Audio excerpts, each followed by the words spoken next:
So, admittedly, I got the idea for this video from watching Afro ROTMG's video on Power Creep and Realm, and a part he said in the video I really agreed with.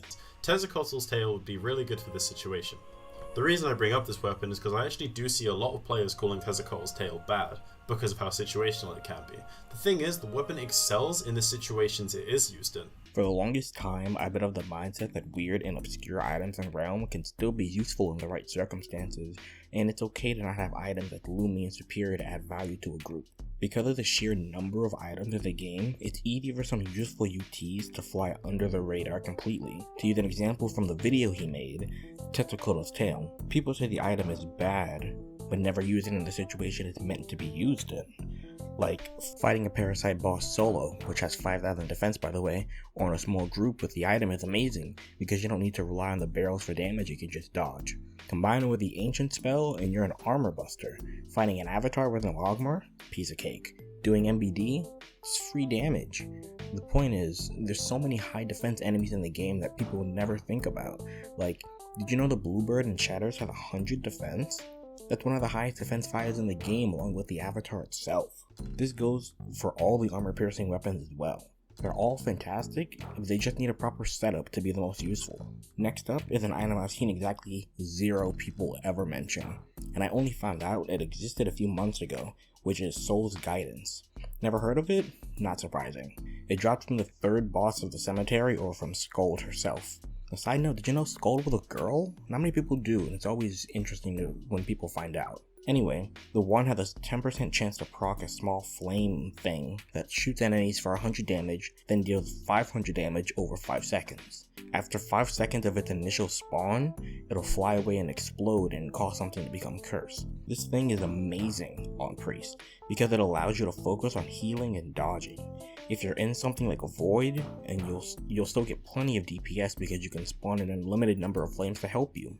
With Berserk and Addictive Fusion in a Void, I've had at least 10 flames out at once, which is a free 5,500 damage. And I don't even have to hit the boss, which would make my DPS shoot up even more. Like I said before, this isn't an item anyone trashes on, but nobody talks about it, and I feel like it needs some time to shine. Next up on the chopping block, the Forgotten Ring. I'm not sure if everyone just skipped the buffs the item got in like 2019 or if we all just decided to not care, but the ring is amazing now. It gives 75 MP, a whopping 7 dex, which is the same as Crown and Mercies, and 6 defense, which is more than average for most rings. All of this culminates in an aggressive item for classes that are more MP reliant like Priest, Sorcerer, and Pally, and even Wizard depending on how many spell bombs you like to spam. There's not much to say here, the stats kinda just speak for itself.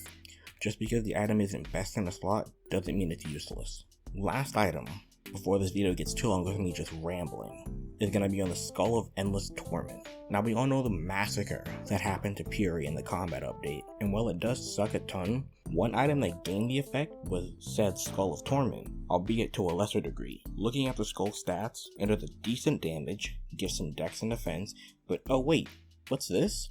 Hitting 2 enemies gives yourself a Puri effect, but hitting 4 purifies everyone around you? Now, in no way is this about to replace the Puri, or is it even half as good as before, but in dungeons that are very minion heavy, for example, Lost Halls, Void, Shatters, and even O2, this skull can allow Necros to be a super viable secondary healer to the Priest. Skulls already heal a ton and haven't had any sort of healing reduction like the Tones have had.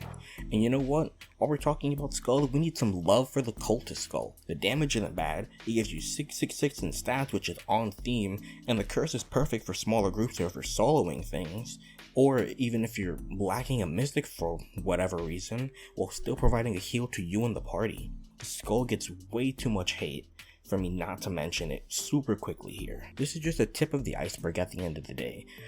I feel like there are so many items that are just super underrated and underappreciated in the game. Maybe later on, if this video gets enough attention, I'll make some more videos talking about more items I think are underrated or that need more praise. But I just hope that we as a community can branch out more to create some new metas for items. We all have these discords for running dungeons and the loot is plentiful, so we may as well try as many wacky combinations as we can, just see what happens and what works. But until next time, I've been Sherrod. Happy farming.